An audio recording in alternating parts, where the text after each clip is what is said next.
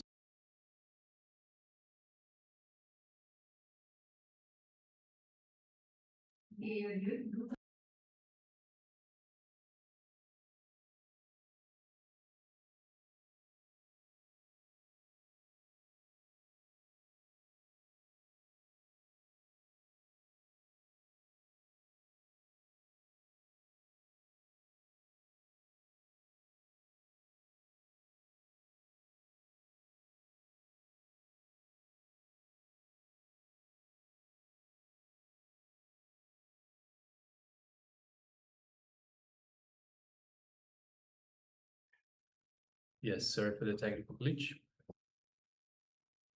So yes, let us take a moment and share for the second round of power manifestation, share with us the difference between the first measurement and the second measurement. So please go ahead.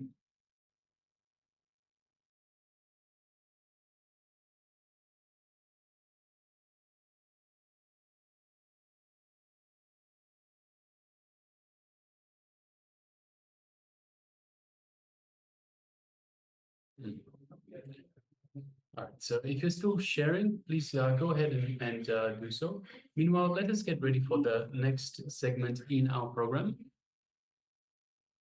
So the next segment is going to be a video revelation by the Supreme Pontiff of Hinduism on the topic, "You are the source." So let's hear directly from Bhagavan himself. So let's sit with our head, neck, and spine straight line. Come to the space of listening, and let's receive these powerful cognitions from Swamiji.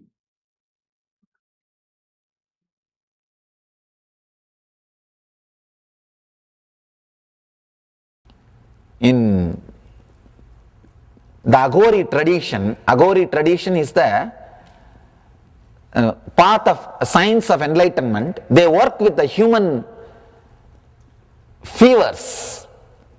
They say there is 64 kind of a fever which is responsible for our physical and mental imbalances. All your physical disease and mental disease is just because of these 64 fevers. Your anger will be a kind of a fever radiating around you. If you are carrying so much of negative thoughts like a vengeance, violence, you will be radiating a kind of a fever around you. For every kind of a thought trend, you will radiate a kind of a fever. If you are carrying too much of violence and anger, even the objects which you touch will become poisonous. Understand? I was surprised when I studied that science, when I studied the Aghori tradition. Then I understood human beings carry so much of vengeance because mind needs dissatisfaction and vengeance and violence as a root. If you are having mind, be very clear, you carry such big load of vengeance, such big load of dissatisfaction, such big load of the negative fire, fever. That is why wherever you put your feet, you radiate poison. Grass dies. In Zen Buddhist tradition, in front of your cottage, if the grass is dead, if you have created a walkway by your walking, you will not receive sannyas. They won't give you sannyas. This is a method of training. In front of your cottage, there will be a big lawn. You are supposed to use the same route, but if the grass dies, you will not be given sannyas. Means, still unconsciously you have not dropped the violence. It's a very subtle but powerful science. Only when I studied, I understood how the mind lives on dissatisfaction. Paramahamsas, enlightened beings, does not leave footprint. Anybody who does not leave footprint, who is not heavy on the planet Earth, is called Paramahamsa. Even not only his lifestyle, even his very way in which he carries his being will be so light, radiating so much of lightness, innocence, radiating so much of the carefreeness or the joy. Of course, no other word. That is what, that kind of beings are only called Paramahamsas. In our time shaft, there is no gap. Constantly things are getting written. I think overwritten. Overwritten. Our mind, how much it feels dissatisfaction, that much it does not feel satisfaction. You can see when you feel the hunger, at first you will feel in the navel center. After a few minutes, you will feel all over the body. Then it will become irritation, shouting at everybody, and your whole body will be burning, literally. But you don't feel the same satisfaction after you dump the food. You may be filled but not fulfilled. We may be filling but not feeling fulfilled. Same way, thirst. Before drinking water, we feel so much of thirst. But after that, we just take it for granted.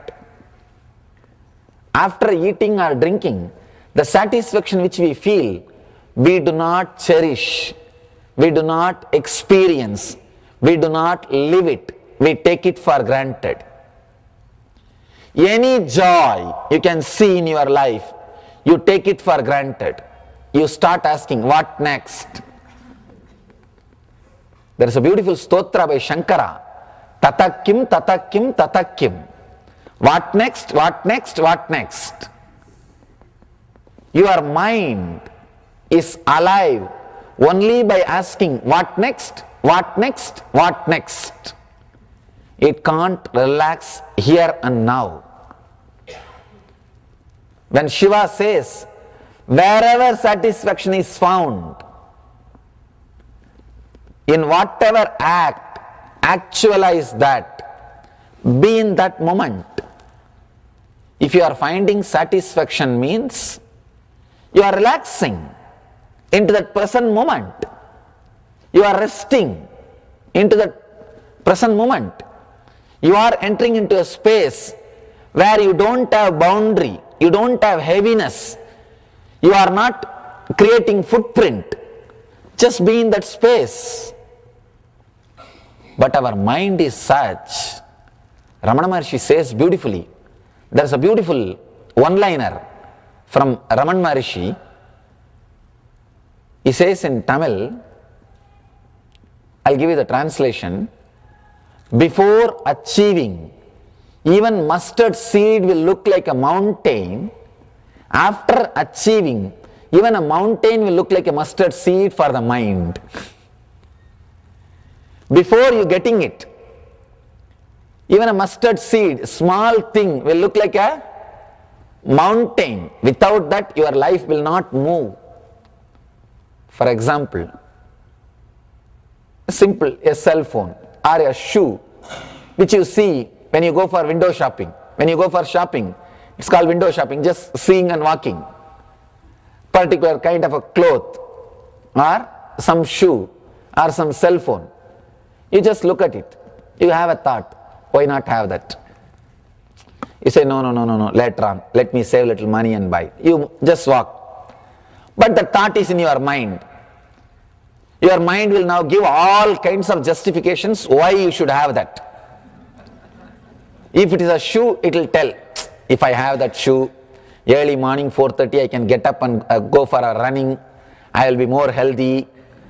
it will give all kinds of justifications, as if you will get that shoe and start running every day morning, as if your whole morning waking up and running is only in that shoes,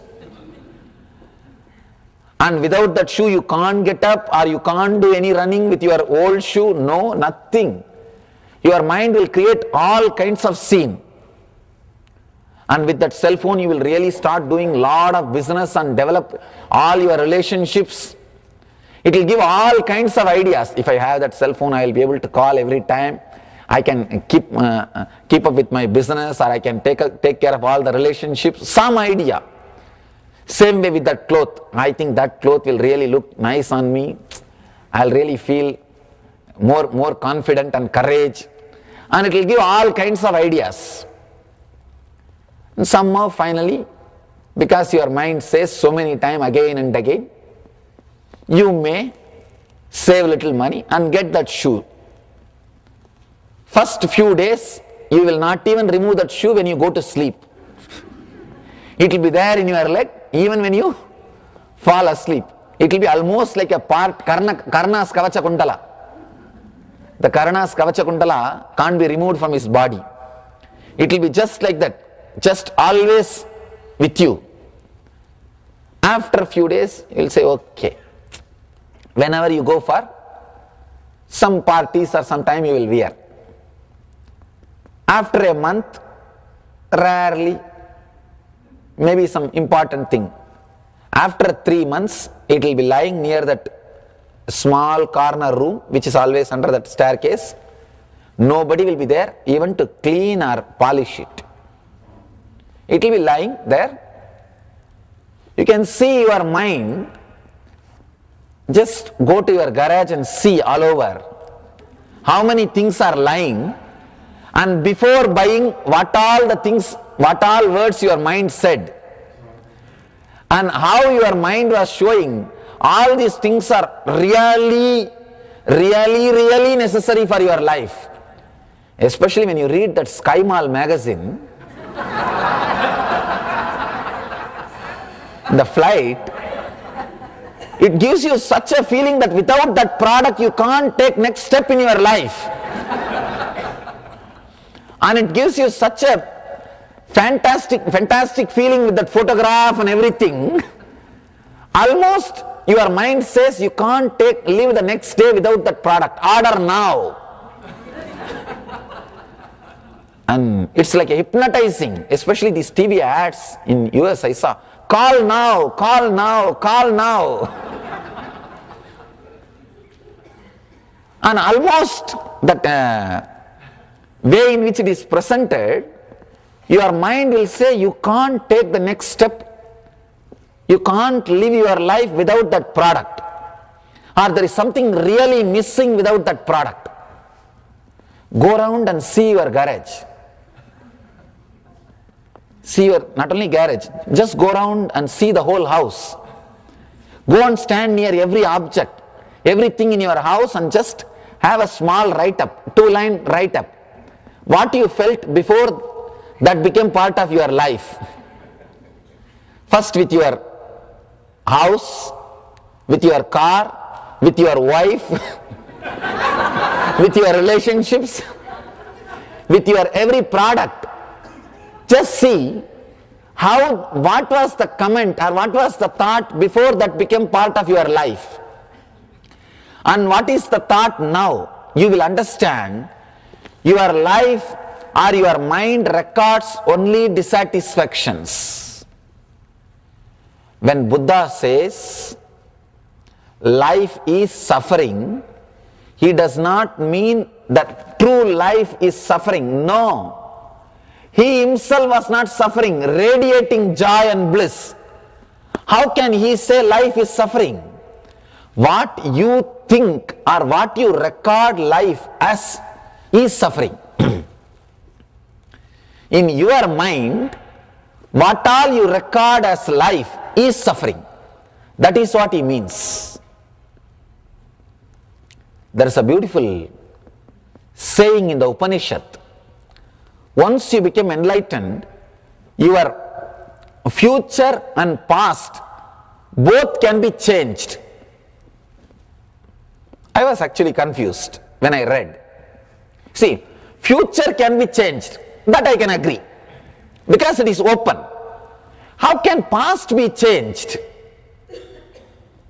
Because past has already happened. Only when I myself had experience, I understood the past as you think is not the original past which happened.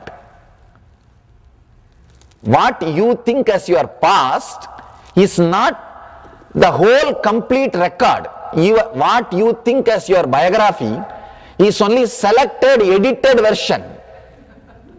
It is not the whole as it happened.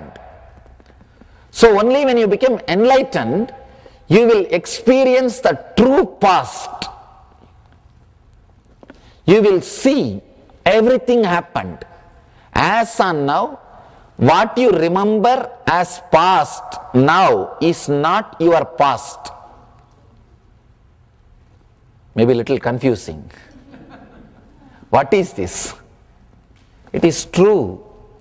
In your life, if you had 100 incidents, dissatisfaction or suffering, at least 101 incident with satisfaction and joy has happened. That is why you are still alive. See, the prana flow can happen in you only if more number of joyful incidents are recorded in your unconscious, in your inner space. Still you being alive is the solid proof that your unconscious has not really lost the hope about life. Means at least 1% is more joy is recorded in your inner space. Intellectually, consciously you may not remember, but in the inner space the recording of the joy or satisfaction is 1% more than the dissatisfaction. That is why still you have hope and still you are breathing. Otherwise you would have decided, enough, I breathed, enough, I lived, bas, let's pack up. Now really, still you being alive is the solid proof that 1% more joy is there inside recording. You may not remember it. You may not remember your past as it happened. Only when you become enlightened, you will realize the whole past as it happened. That is what the rishis say. When you become enlightened, your future and past both will change. You will realize your true past. So many wonderful things have happened. Many times again and again you come back to that present moment. Satisfaction, joy or restfulness, but you don't feel comfortable with that state. Every day, at least few times you experience the state of Paramahamsa, state of Shiva consciousness, but you feel uneasy with it. You feel uneasy with it. You don't feel homely with it. You don't feel that is your state. Your natural state has become unnatural for you. That is why you say, no, this is, I think this looks too much. It's okay. Before even you consciously relaxing into it, you jump out of it. Raman Maharshi says beautifully, whenever you want something, some outer object, like want to enjoy a sweet or some joy, your mind is running towards that object. The moment you put that object into your mouth or that object comes in contact with your senses, immediately the running stops, you come back to the present moment. You falling back to the present moment only radiates joy and satisfaction. then you start thinking that joy is coming from that object. No. If the joy is coming from that sweet, then after 10 sweets, the joy should be more. But it is not. See the logic. As you believe, if the joy is from that sweet, after 10 sweets, the more number of sweets, joy should be more. But it is not. Why? It is not from that sweet. It is because your mind falls back to yourself. He gives a beautiful example. A dog which got a dry bone is biting the dry bone. Somehow the dry bone started poking into its own gums and blood started flowing. That dog is just enjoying that blood and thinking that blood is coming from that bone. How the dog is mistaking the blood from his own mouth is the blood from the bone and enjoying it. Same way, you also, when you experience the sense pleasures, when you live those sense pleasures, the joy which comes out of your own self, you attribute it to that object. If the dog starts thinking that blood is coming from that bone, it will just bite the bone more strongly. Same way, you catch that sense object more strongly. But suddenly you will see the emptiness. After 10 sweets, no more joy. Because your mind is now accustomed to the sweet. Even when you put the sweet in your tongue, it is not ready to rest. It is asking, what next? What next? What next? It is not relaxing, resting into that satisfaction. Now you play the next role. Oh, there is no joy in the sense object. One side of your mind is saying, there is no joy. The same joy is not there in that sweet. But your inner mind is telling, no, you are doing wrong. I think try once more, try little more, we may get little more joy. Because you are not ready to believe that there is no joy in the object, because that's the only thing you have in your hand. If in that also there is no hope, means what will happen?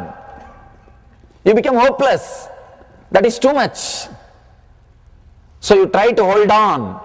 So you try to add rasa, juice to the object from your own being and try to enjoy. You are not ready to believe that there is no joy from the sense, from the object.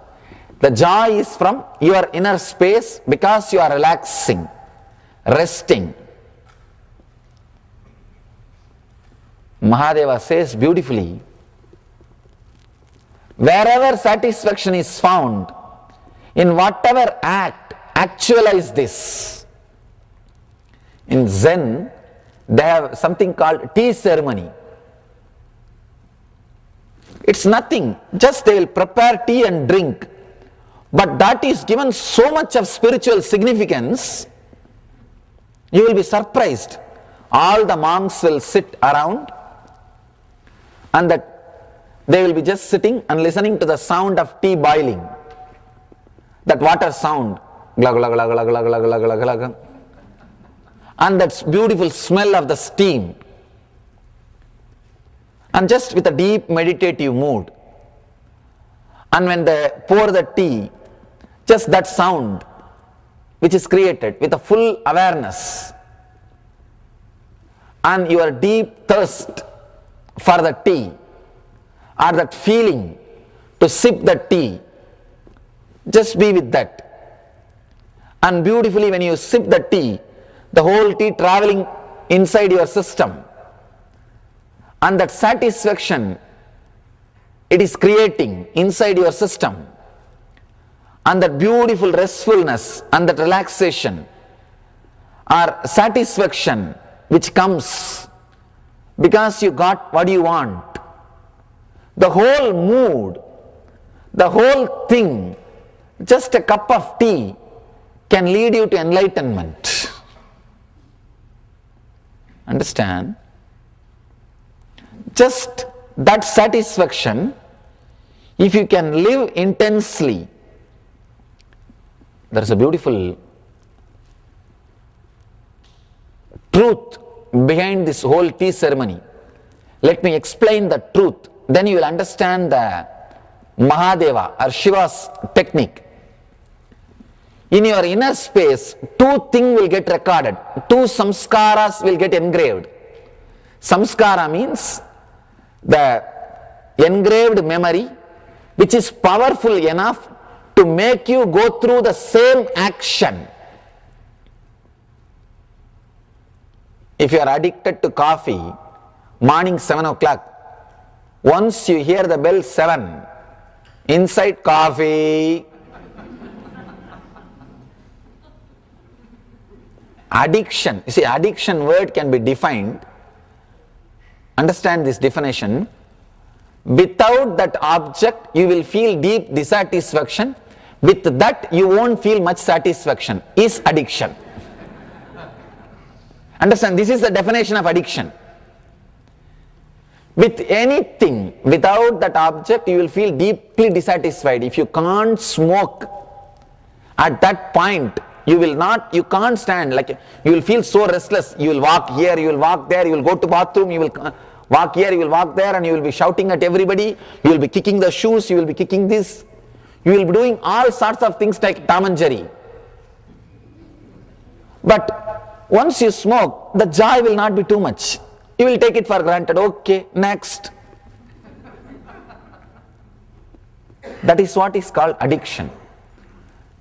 The powerful engraved memory which can make you go through the same action again and again without giving you the satisfaction is called samskara. Samskara and mantra, both are opposite to each other. The words are the memory which stays in you and makes you more and more dull and addictive is samskara. The words are memories which stays in you and liberates you more and more from your bondages is called mantra.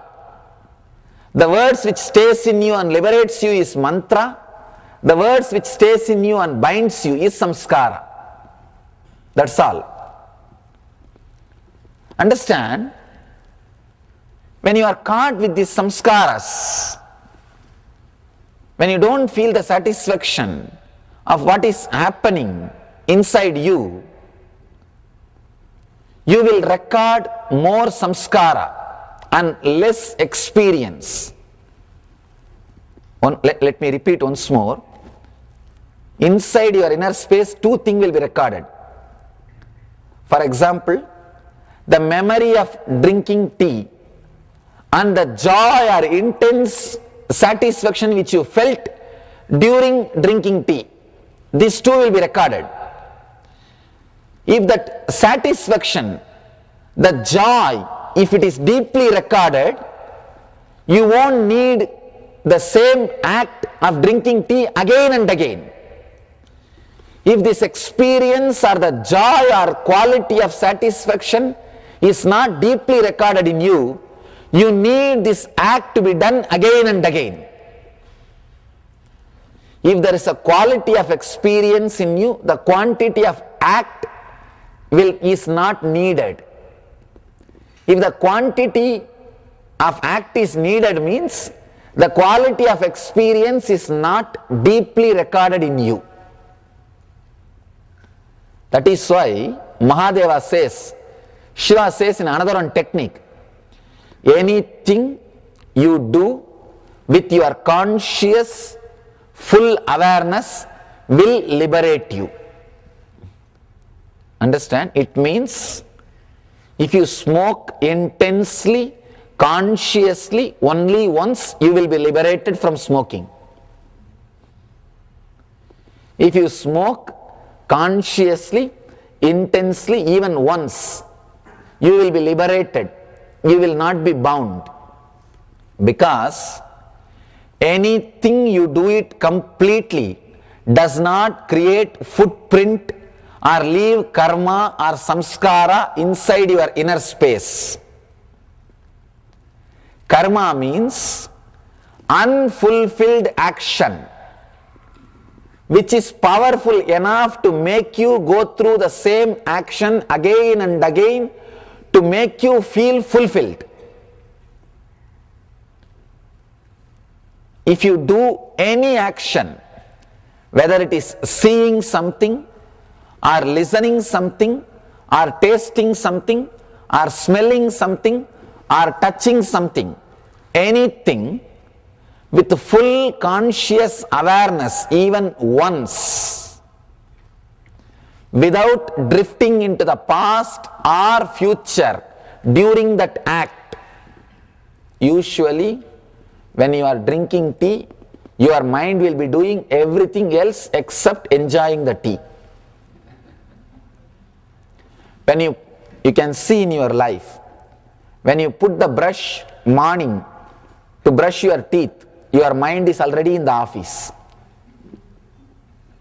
sitting and calculating and thinking what to do. That is why when you are in the shower, you are talking to your boss. Sometimes even verbally you talk. When you are in the shower, you are talking to somebody. What to do? And when you are sitting in the office, already you are in the evening sea beach or in the temple or thinking about the vacation. When you are in the sea beach, already you are thinking when to go back to the home. When you are in the home, already you are thinking when next day morning you will go to the office.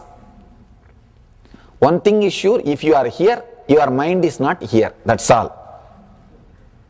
That we are very clear.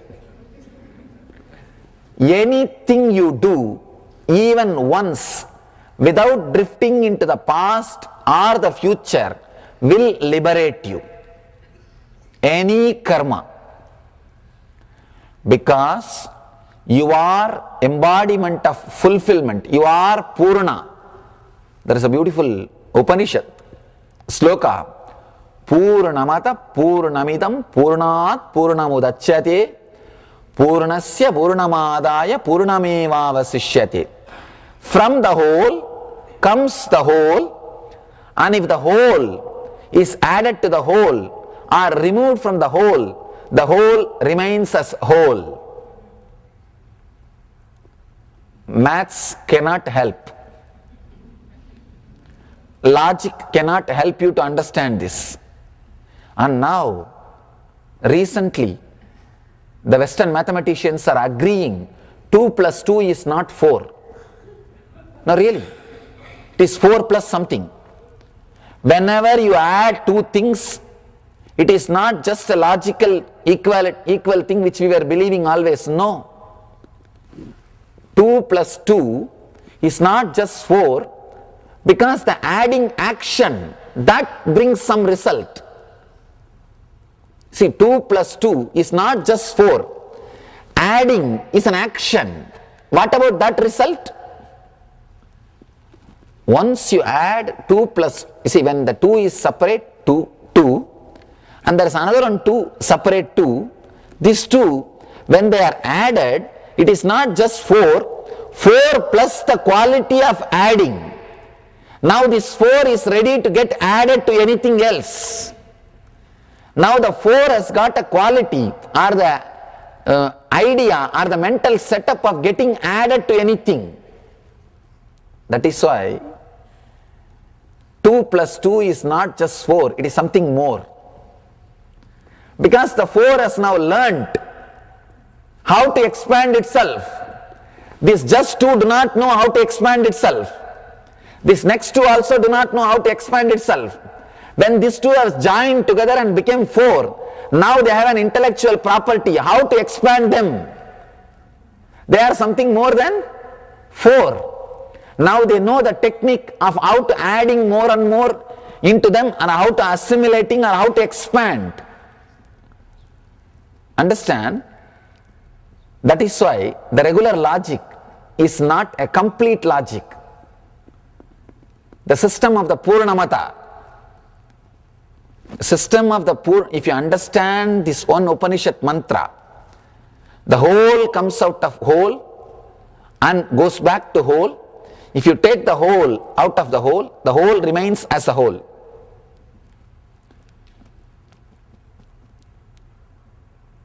It's a very beautiful but very subtle truth. You need your full attention and awareness to digest this truth. But very understanding will transform you. You don't even need to meditate separately. The very understanding can transform you. See, now by your nature, whether you believe it or not, you are a whole being.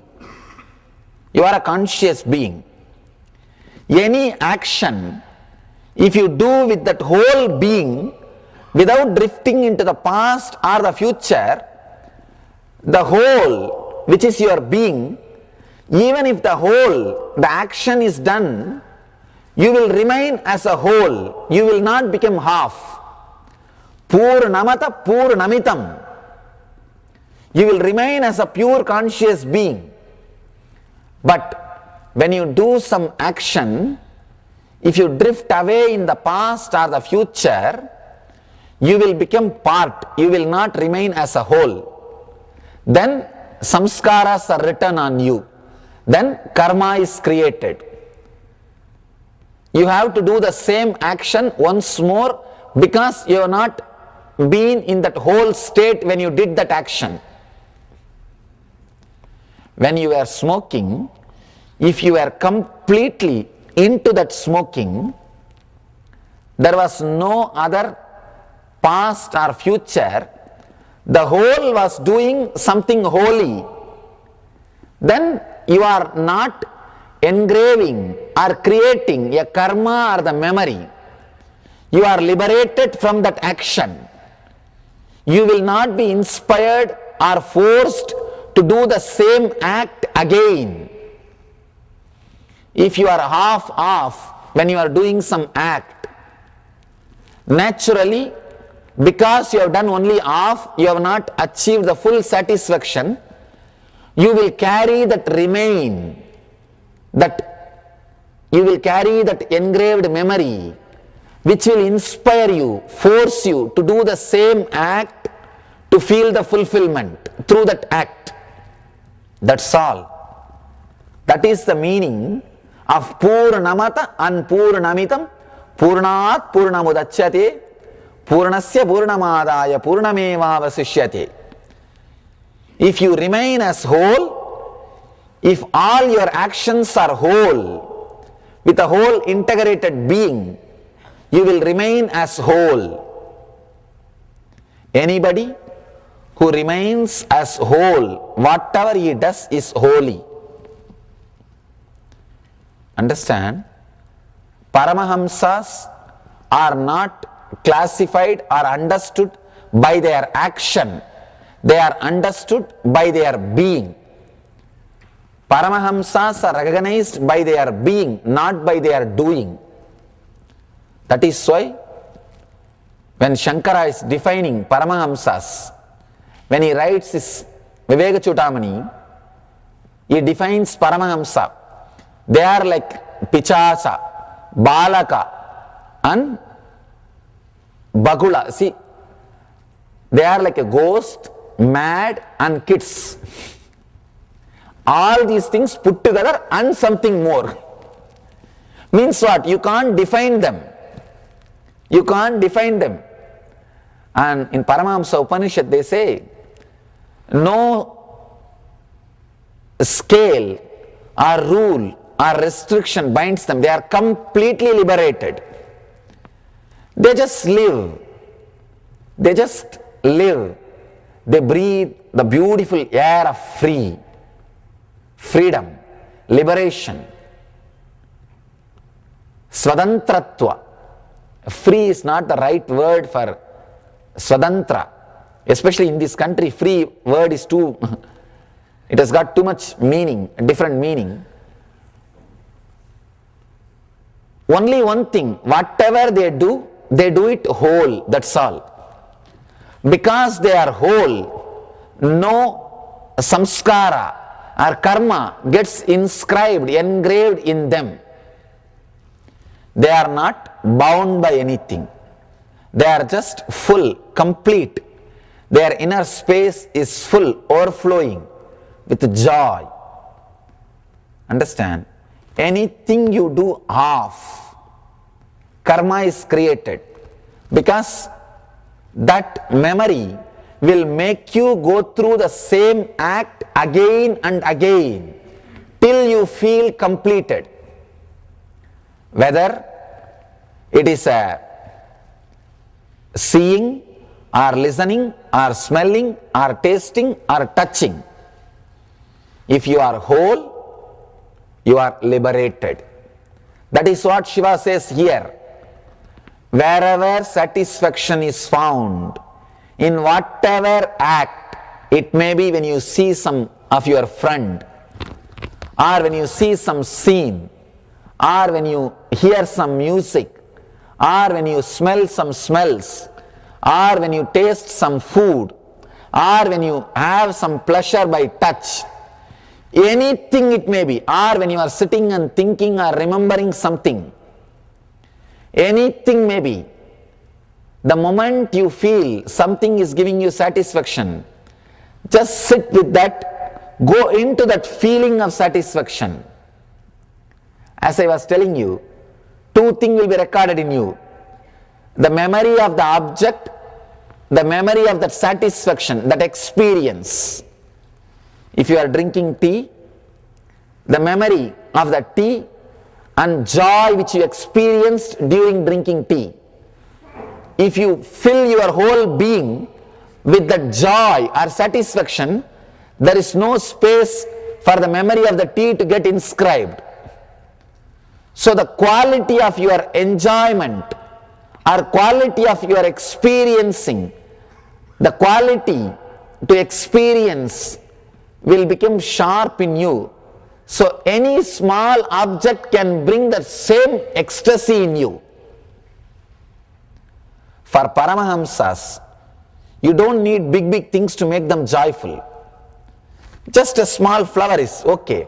They are so joyful. Nothing is required to make them joyful. That is why they say Shiva is called Asudosha, means easily pleased. The Sanskrit word Asudosha means easily pleased. It's called Bholenath, means innocent. Does not need much. Just one small bay leaf, or little bit of rice, or little bit of Ganges water. Nothing much is necessary. He is happy and he gives you whatever you ask. That's why it's called Bholenath. Patram, Pushpam, Palam, Toyam. Nothing else is required. Just one leaf or one flower or just a little bit of something is enough. Nothing else is required. Asudosha, easily pleased. Simple guys. He doesn't need too many things to get pleased. He's a very simple person. You can see Shiva. All useless things which is not used by society at all is around him.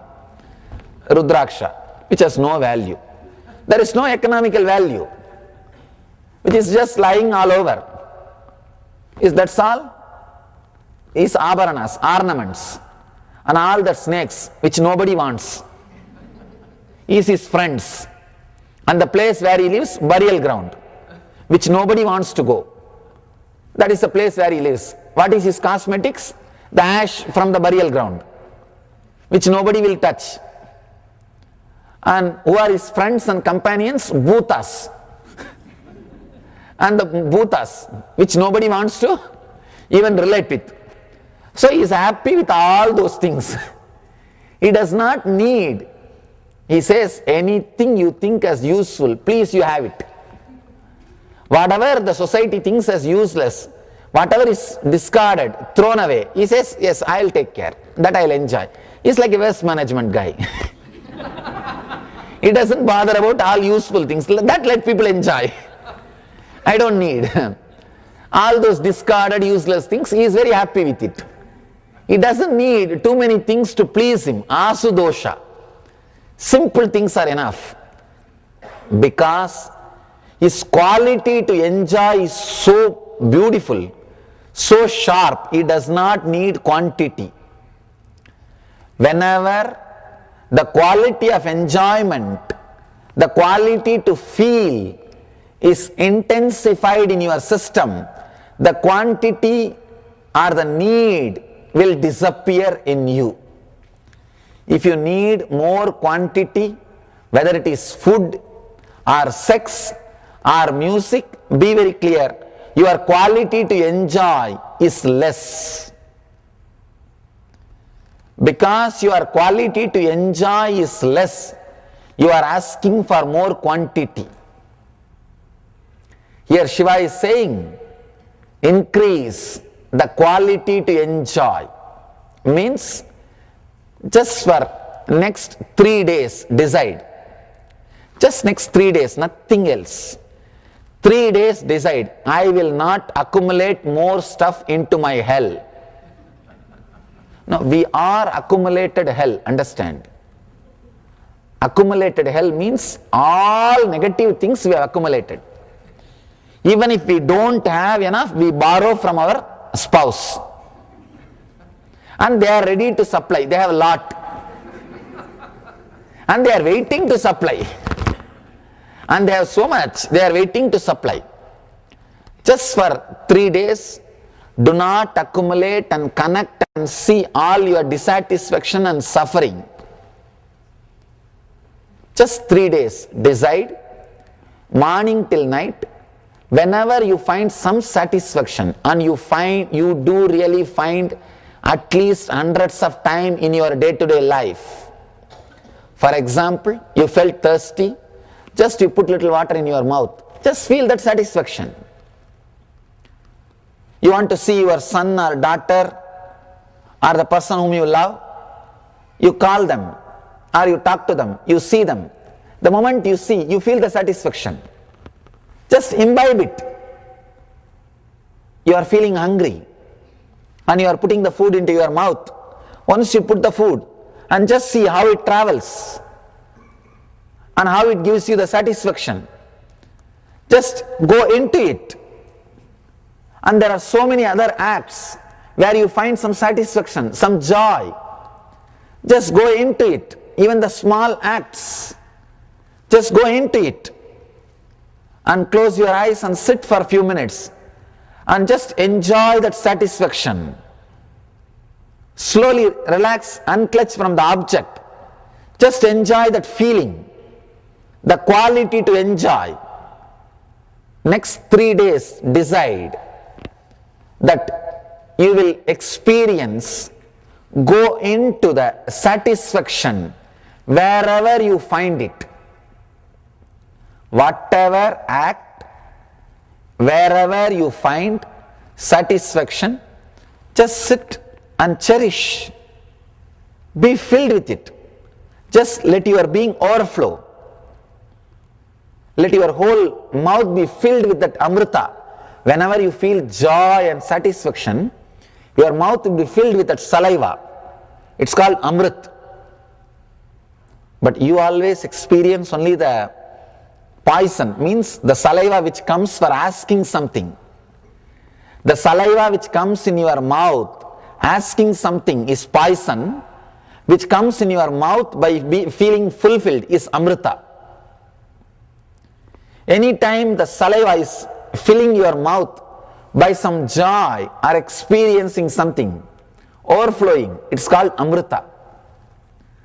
Just enjoy that amrit, that joy, that satisfaction, and live it. Live intensely. Let your whole inner space be occupied by that joy, by that bliss, by that experience. Let there be no space left for the engrams to be engraved, for the karma to get recorded. Suddenly you will see you became an accumulated joy and bliss. You are no more accumulated hell. And this joy will stay with you by and by without even the object touching your sense. Need for the quantity will disappear. If you are qualitatively happy without quantity adding to your sense, you are in eternal bliss. That's all. You are liberated. You are in Nityananda. That's all. Just remember for these 3 days and try. It will just click. I always tell people, this bracelet, this mala and all, to remind you all these things only.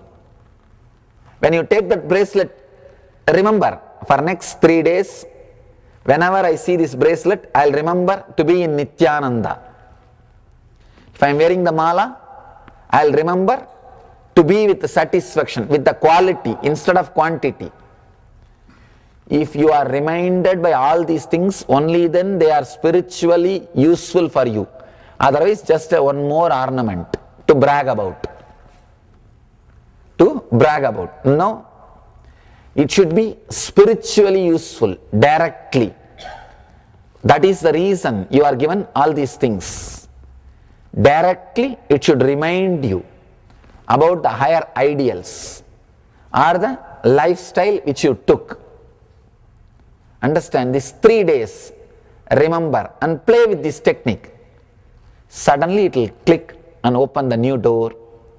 Let you all achieve through these teachings and technique the eternal bliss, Shiva's inner space, Nityananda. Thank you.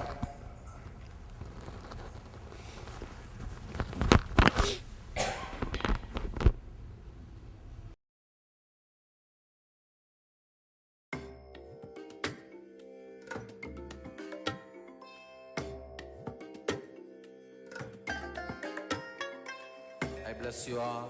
Let you all open all your 3 eyes and manifest the powers of Mahasada Om Nityananda Paramashivoham. Om Nityananda Paramashivoham. Om Nityananda Paramashivoham. Om Nityananda Paramashivoham. Om Nityananda Paramashivoham. Om Nityananda Paramashivoham. Om Nityananda Paramashivoham. Om Nityananda Paramashivoham. Om Nityananda Paramashivoham.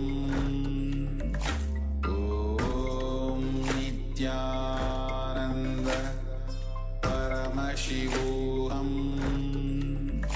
Om Nityananda Paramashivoham. Om Nityananda Paramashivoham.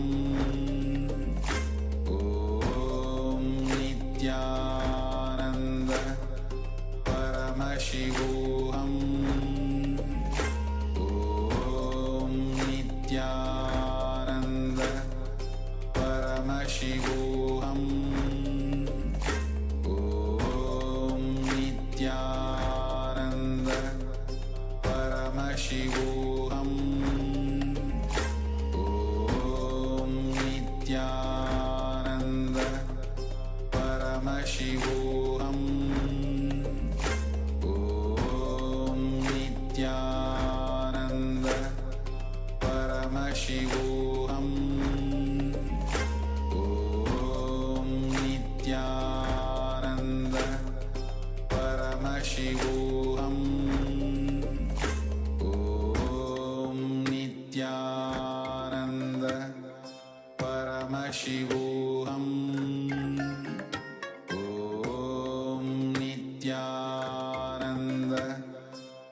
Paramashivoham Om Nityananda Paramashivoham Om Nityananda.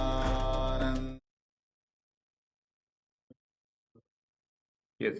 So after this very powerful revelation by the Supreme Pontiff of Hinduism, let us now enter into the internalization exercise. So let us all now get ready to imbibe these powerful cognitions in our everyday life. Through these internalization exercises, we get a chance to chew upon these powerful cognitions, apply them in our day-to-day situations, whatever problems we are facing, and then seek the solutions for our direct need, our direct problem, so that we can actually manifest these powerful cognitions practically in our day-to-day life. The next 3 days, decide morning till night, whatever act, wherever you find satisfaction, just sit and cherish. For example, you felt thirsty, you had water. Just feel the satisfaction, or the moment you see people you love, just imbibe the satisfaction. Just go into it. So many other acts, go into it.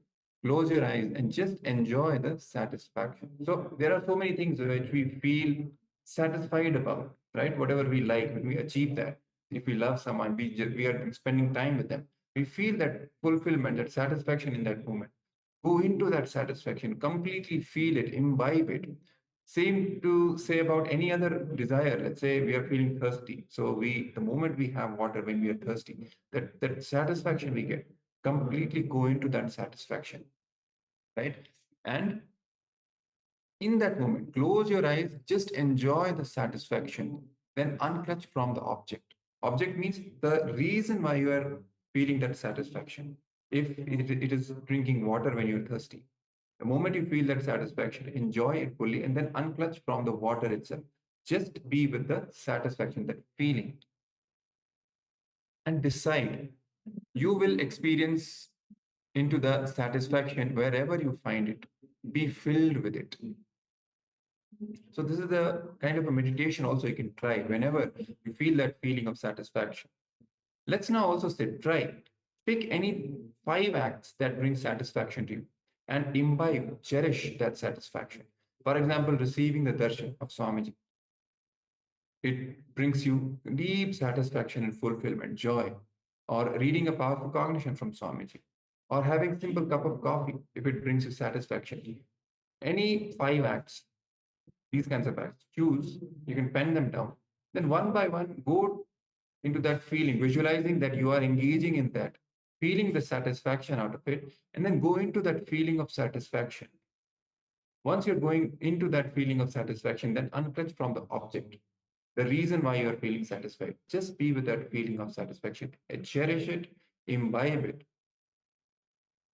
And then you can move on to the next, these 5 acts. So let's enter into this process now. Pen down 5 acts that bring satisfaction to you, and then one by one go through them. Kind of try to live that satisfaction. Visualize that you are having that object, you are engaging into that, feeling satisfied, and then go into that feeling of satisfaction. Then unclutch from the object, that satisfaction. Just be with the feeling of satisfaction itself. All right. So let's now enter into this exercise. I'll be projecting the slide also for your reference, and let us now start.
All right. So this brings us to the end of this internalization exercise. You can continue doing it whenever you have time. Going into that feeling of satisfaction, completely imbibing it, and then untouching from the object, just being with that feeling, internalizing it completely.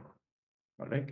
So now let's move to the next segment for today, which is going to be another revelation by Swamiji. This is going to be on the topic of true renunciation and how this ties up with the cognition about manifesting wealth. Generally, we don't think that renunciation and wealth will go together hand in hand.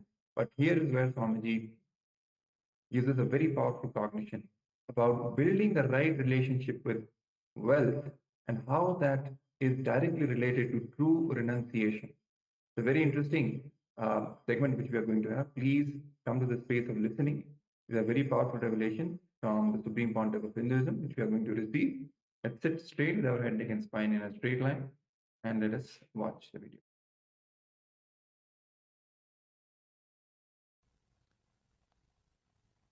In front of your consciousness,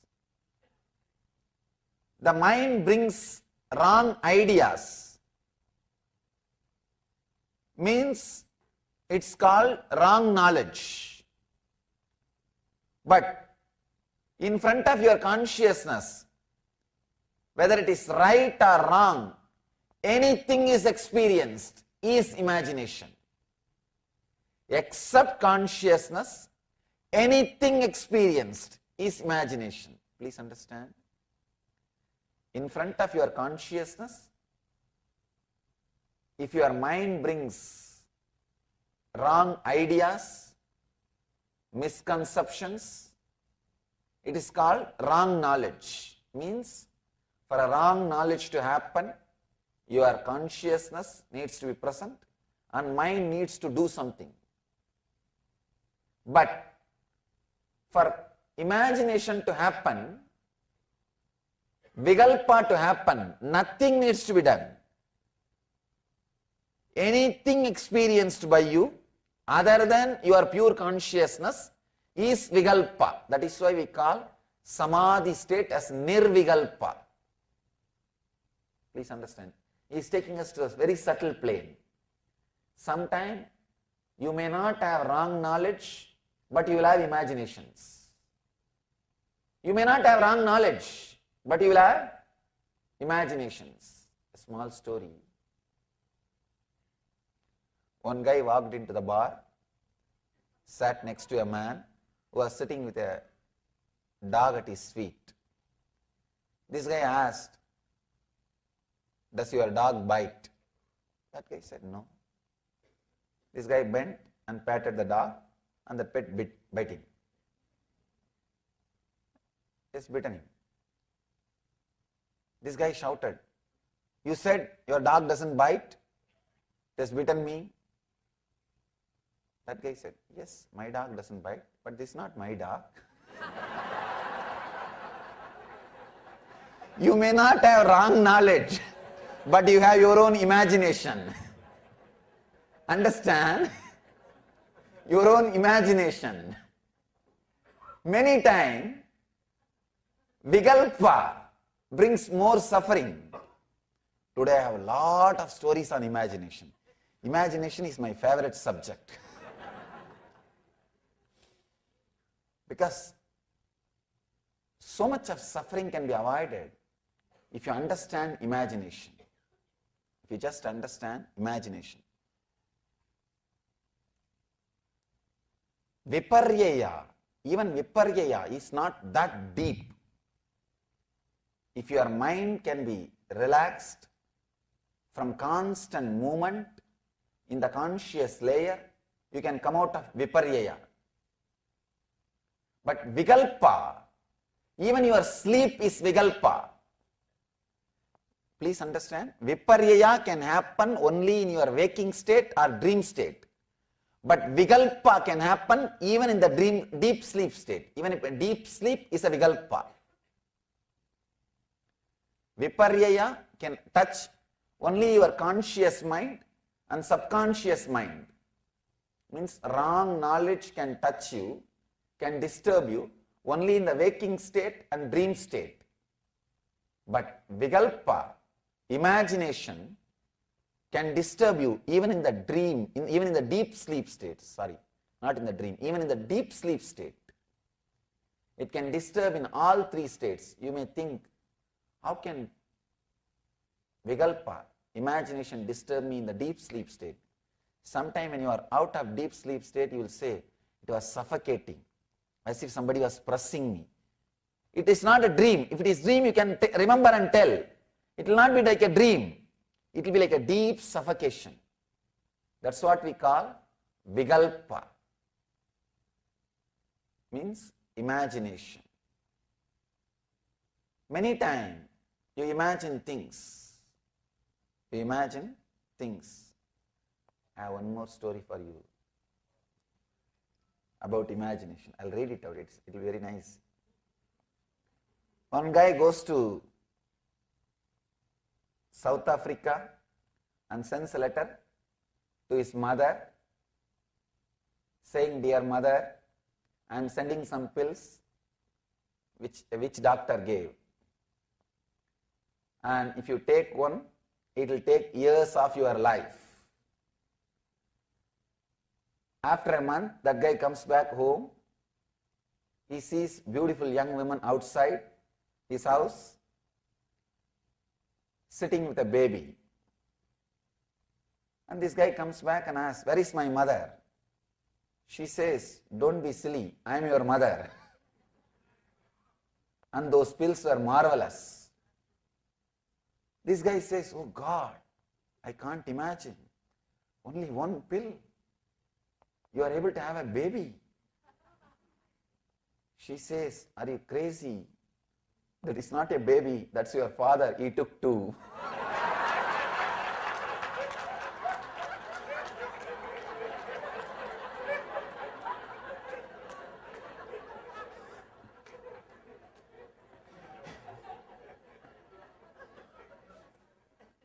If you take Viparyaya and Vikalpa both, imagination. Many times we imagine too many things.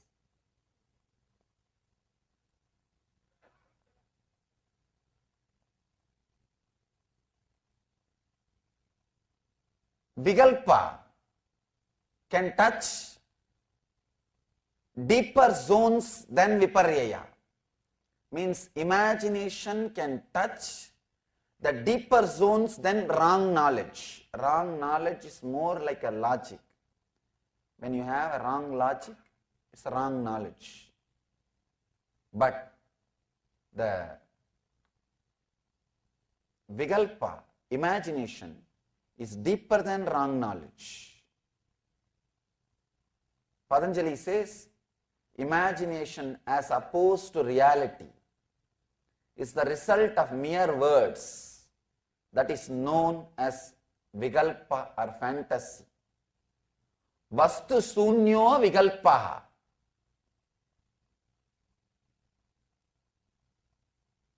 Every word of Patanjali brings me so much of joy. I can say every word, so much of clarity, so much of depth. He is saying opposed to reality, anything opposed to reality which is created merely by words. Merely by words. Many times you can see in your life, you are constantly creating many things just by words. Just by words. Simple words. You create your own theories. You spin your own moods, I can say. Your mind and body comes in contact with each other at 7 spots in your body. Both of them touch each other.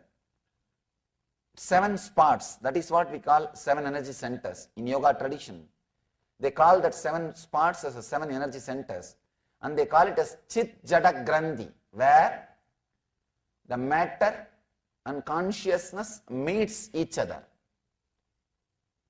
Matter and consciousness meets each other. Each spot gets corrupted when your imagination is added. Please understand, each spot gets corrupted when your imagination is added. The first root center, if your imagination is added, it just shows the things which is not there. It just shows the things which is not there. It just shows things in the expanded size. That is why constantly you feel the other person is cheating you.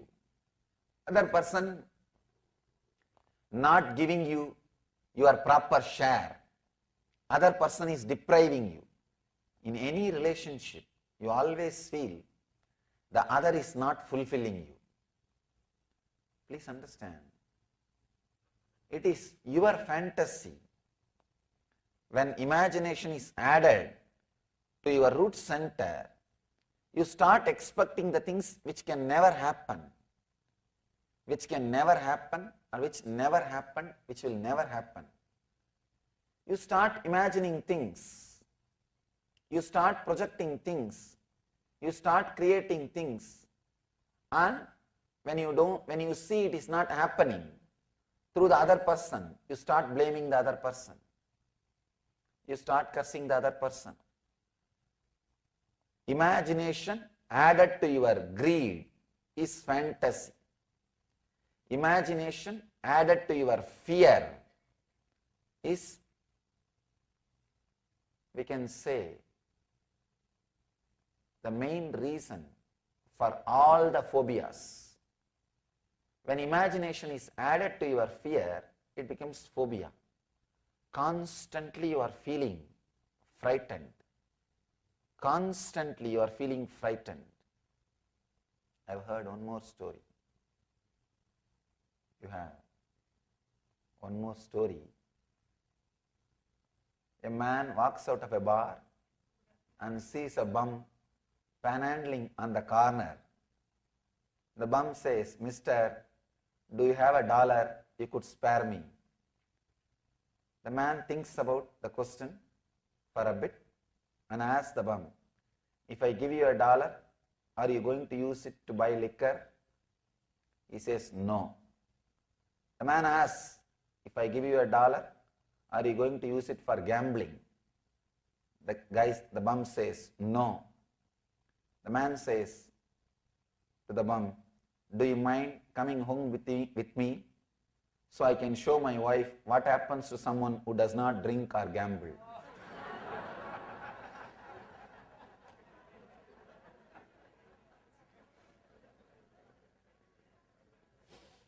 He has his own fear with the wife. Now he wants the proof. Please understand, if the fantasy is added to your greed, he has expectation from her.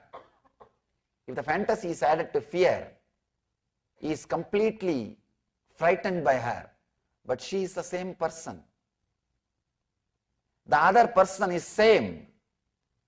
If your imagination is added to your greed, you see her as much beyond what she is through fantasy. If your imagination is added to fear, the same way you see her much beyond what she is through fear. Whether it's imagination or fear, you see what is not. You see what is not. You start seeing things. You experience things which is not there. One more story for you.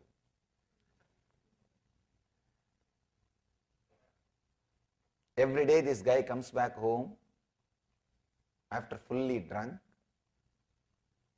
Wife wanted to frighten this guy, so she decides to give him a shock. Every day this guy walks through a cemetery, late night. She decides to go and sit there with all the makeup and frighten him. She covers herself with a black shawl and she creates smoke. The whole scene is ready. When he comes, fully drunk, she just jumps in front of him and creates a big sound. He very coolly turns and says, don't you know me? I am married to your sister.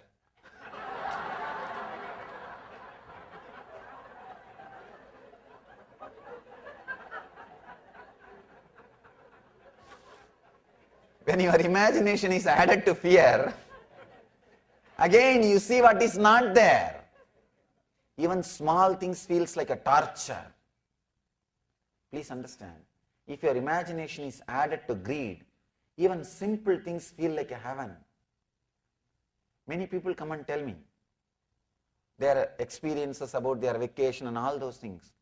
I am not able to connect at all with the idea of vacation. You may think I am from the other planet. No, when people come and tell me, I'm going for vacation, Swamiji, or I went for vacation, can you see the photographs? We went here, we went there. This is our vacation, this is our vacation photograph and all those things. I can't imagine. They have all those vacation photographs on the refrigerator. Wherever I go in the houses, the refrigerator, on the cupboards. They forget even that smile was post-smile. Whenever they see that photographs, they think, oh, those days when we went for vacation, it was such a joy, so much of ecstasy. I can't connect with the idea of vacation at all. What is vacation? You are going to carry the same mind, same wife, same thing.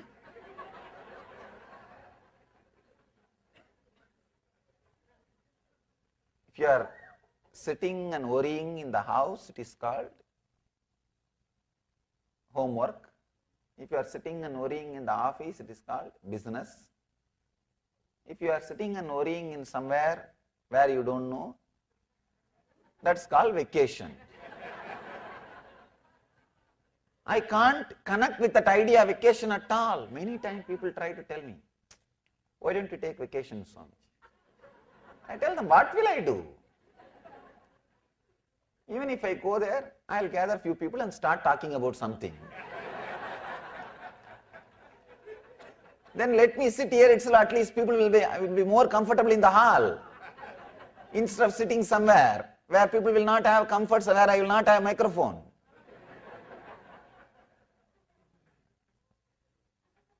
When your imagination is added to greed, things are looking more greener.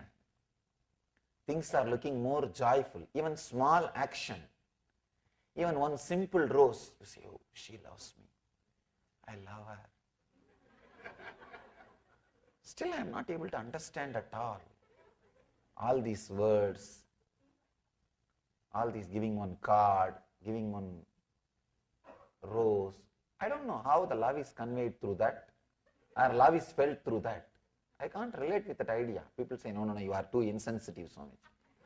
But what to do?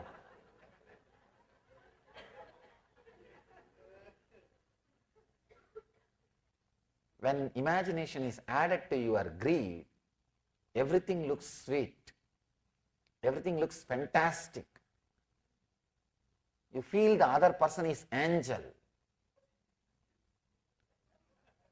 But when one shift happens in the energy center. That same imagination raises 2 inches above to Swadhisthana, to the fear. The other person looks like a devil. The reality is the other is neither devil nor angel. He's a man. She's a woman. That's all. When we see the other person as angel or devil, we are suffering with vikalpa, imagination. We are suffering with vikalpa. Anything other than reality, if you see, you are suffering with vikalpa. You are suffering with vikalpa. One more story about vikalpa. I hate this modern art, he says to his wife. What a piece of crap that is. Wife says, no, that is a Picasso. This guy says, what about this one with all crazy lines? She says, that is Kandinsky. This guy says, oh, okay, how about this one? Where this guy's got a pencil neck, his nose is upside down, his eyes are on the same side of his head. She says, that is a mirror.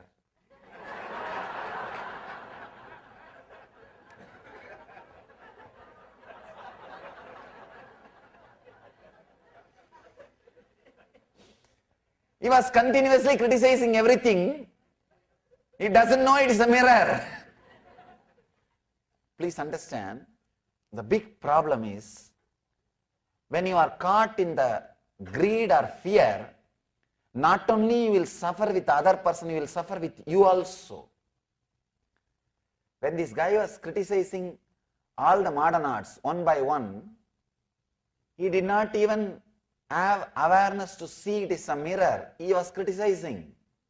Same way, when you are caught with greed, if you are fantasizing about everything, you will not have awareness to see your own reality. You will fantasize about you also and suffer.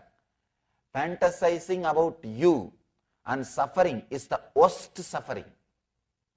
You will never face the reality. Please understand. If you are fantasizing about somebody and suffering, that person will teach you the lesson. You will understand. You will wake up. You have to wake up. You have to wake up. You can't continue to dream. You can't continue to fantasize because fulfilling your fantasy is a big headache, responsibility for the other person. Nobody will be able to do that job. They will take vacation. You will realize your fantasy is your fantasy. But if your fantasy is about you and torture yourself, you will never be able to come out of it. That is what almost all the people who misunderstood yoga starts doing. Please understand, I have seen many yogis, not yogis, who think they are yogis. Who think they are yogis. They go on and on and on, torture themselves. They torture themselves so much, they can't tolerate. Please understand, they can neither stop torturing, nor they can tolerate their own torture. I have seen people fighting with themselves, especially with wrong ideas. Many wrong ideas, they misinterpret yoga and they become masochists. They start torturing themselves. I have seen, especially during my wandering, I have seen people torturing themselves and feeling that they are big yogis. I have seen one guy standing on one leg for 12 years. No, really. I went to him just to pay respect to his tapas. I saluted him and I asked him, why are you standing? Do you have any purpose for this? That fellow is such a fool. He doesn't even have the idea of enlightenment or anything. He is not able to answer. Then I just kept quiet. When all the crowd left, I asked him, can you tell me at least now the reason? He said, Baba, the initial when I started standing, it was like an exercise. When I saw so many people are giving me attention, and I started enjoying the attention, finally it became my lifestyle. Please understand, he's torturing himself. Practically one leg is dead. It is no more part of his body. He's dead.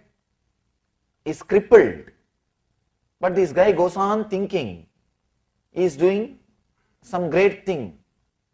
Many times, the greed, the fantasy is turned towards us, and you will never be able to come out of that torture which is created if the fantasy is turned towards you.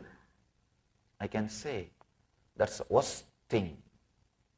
Many times these yogis cannot enjoy themselves. Not real yogis who think they are yogis. The masochist people. They become sadist also.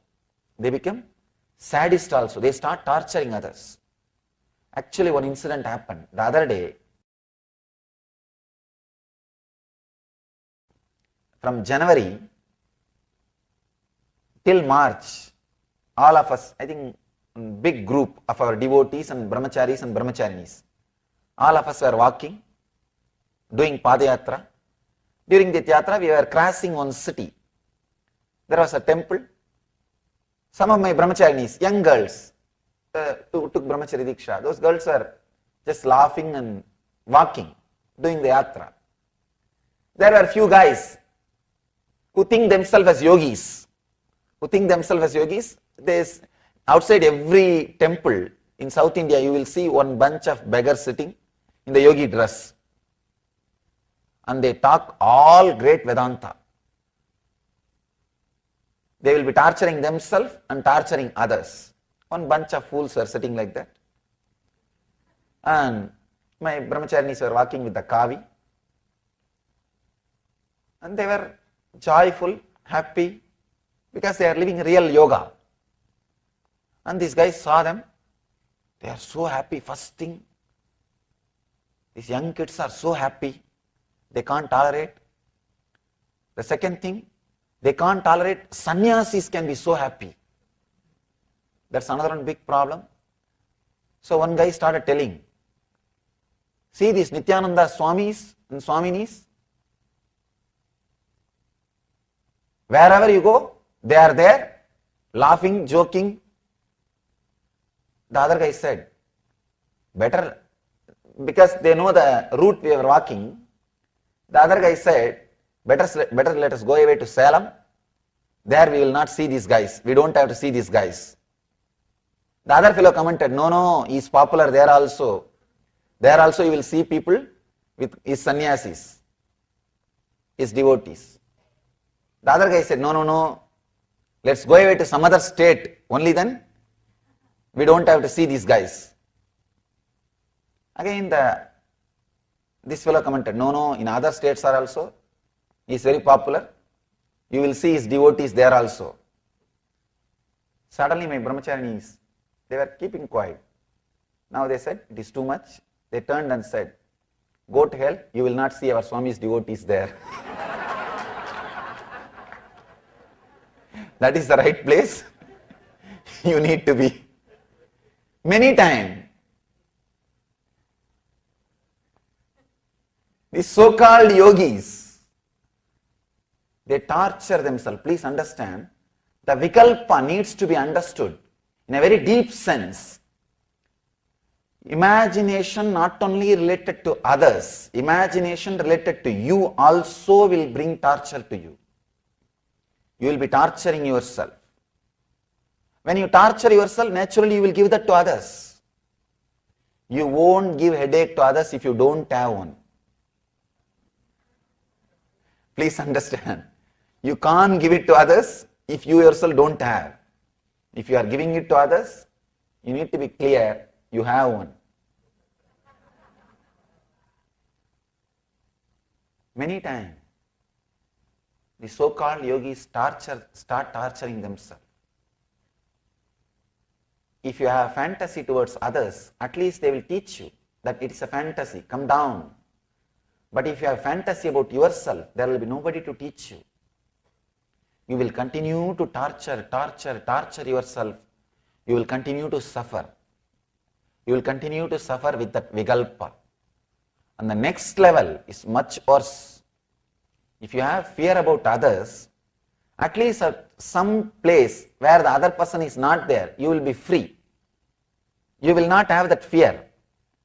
If you start creating fear about yourself, you can never escape from that. You can never escape from that. I have seen many people, they start creating fear about themselves. They start creating fear about themselves. They can never be free. They can never relax. They can never be at ease with themselves.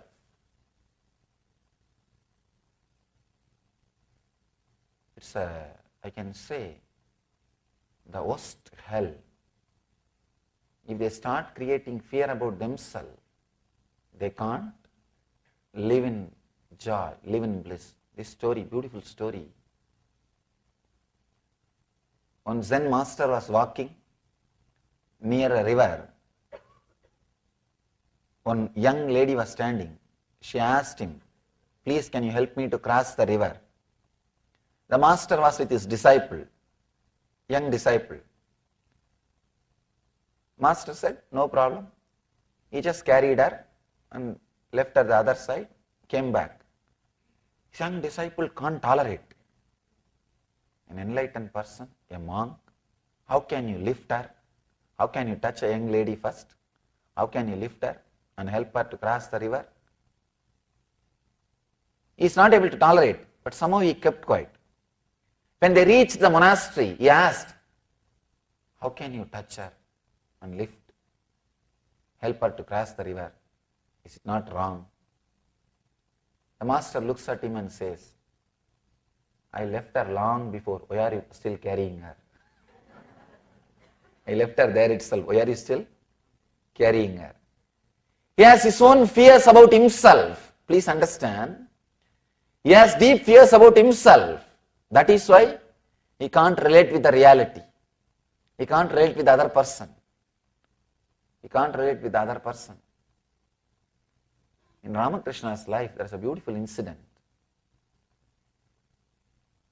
He lived with Sarada Devi till the end. They lived such a wonderful life. Many times he was criticized for living with his wife in the temple. He was in the Dakshineshwar temple. But he lived such an amazing life. The relationship between them was such a wonderful relationship. You can't describe it. You can't describe it. The real yogi relationship. He always used to answer them, respond to them, that they are afraid of themselves. That is why they are afraid of the outside person. Please understand, if you are afraid of the other, at least when the other person is not there, you will not have the fear. If you are afraid of yourself, it's like a fear of ghost. It will continue to be there. It will continue to haunt you. It will continue to shake you. It will continue to frighten you. It's the worst thing somebody can have. I've seen many times. The so-called yogis criticize me. What is this? You are sitting in such a big throne and so many disciples are serving you. I tell them, I don't have fear, I will get attached to it. You have fear. That is why you are afraid of it. I have seen many people. They are afraid of handling wealth. Please understand, renouncing because of fear is not renunciation.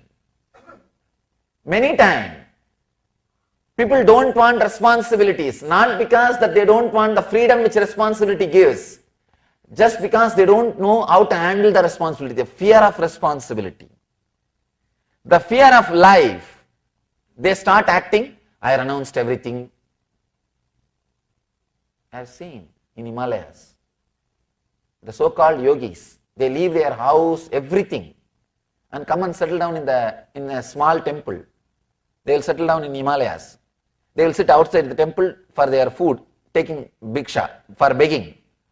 They will become attached to that spot. Nobody else can sit in their spot.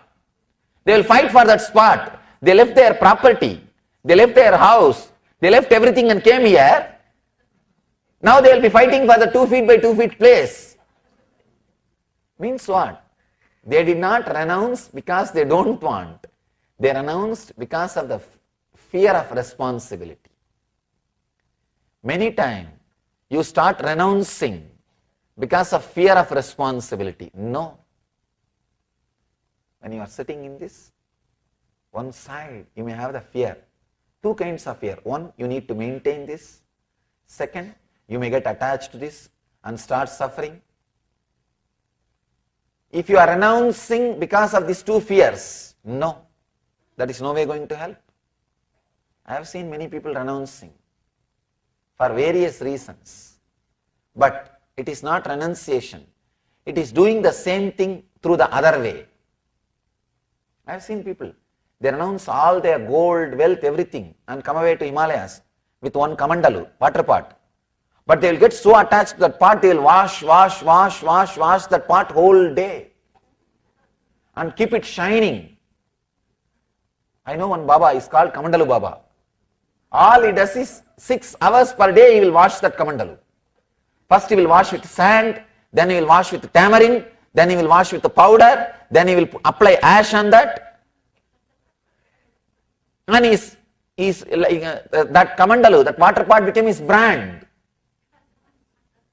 Many times people do that.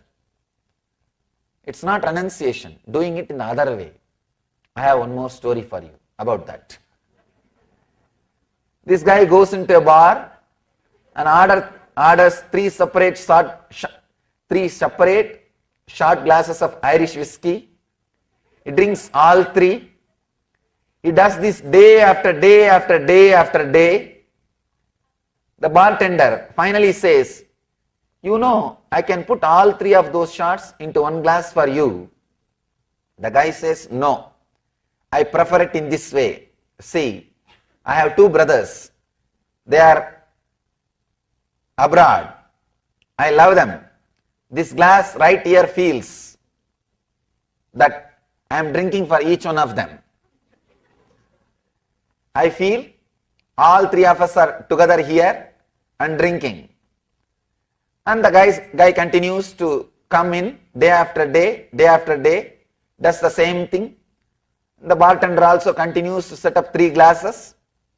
One day, the guy comes with a long face and says, give me 2 shots today. The bartender is shocked. He thinks something wrong has happened. He asks, what happened? Did something happen to one of your brothers? Bartender asks. No. The guy says, they are okay. It is just that I decided to quit drinking.